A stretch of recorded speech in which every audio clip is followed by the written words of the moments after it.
தேன் அமைதி என்பது போல தற்போது நேபாளத்தில் மெல்ல மெல்ல இயல்பு நிலை திரும்பி வருகிறது. கடந்த 2 நாட்களாக நேபாளம் முழுவதும் வன்முறை காடாக காட்சியளித்த நிலையில் இன்று காலை நேபாள மக்களுக்கு அமைதியான காலை பொழுதாக விடுந்திருக்கிறது. இதற்கு காரணம் நாடு முழுவதும் பாதுகாப்பை ராணுவம் கையில் எடுத்துக் கொண்டிருப்பதுதான் முக்கிய காரணம். நேற்று இரவு 10 மணி முதல் ராணுவம் பாதுகாப்பு முழுவதும் தன்னுடைய கட்டுப்பாட்டில் எடுத்துக் கொண்டிருக்கிறது. இதனைத் தொடர்ந்து வன்முறையை ஒடுக்கும் விதமாக சமூக விரோத சக்திகள் மற்றும் கலவரக்காரர்களை கண்டுபிடித்து கைது செய்து ஒடுக்கக்கூடிய பணியிலே ராணுவம் தீவிரமாக ஈடுபட்டிருக்கிறது. இது தவிர பல்வேறு சாலைகள் முழுவதும் நேபாள ராணுவத்தினுடைய வாகனம் ரோந்து பணியை தீவிரப்படுத்தி இருக்கிறது.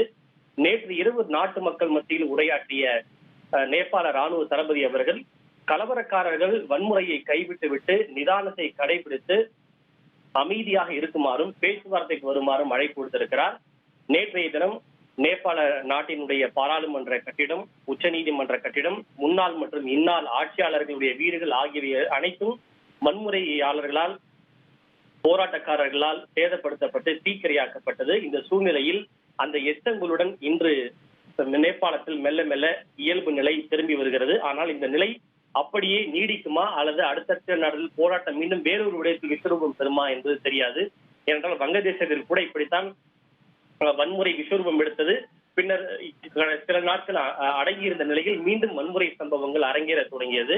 எனவே தற்போது நேபாளத்தில் திரும்பி வரக்கூடிய இந்த இயல்பு நிலை அடுத்தடுத்த நாட்களுக்கும் தொடர்ந்து நீடிக்க வேண்டும் என்பதுதான் அனைவருடைய எதிர்பார்ப்பாகவும் கோரிக்கையாகவும் இருக்கிறது.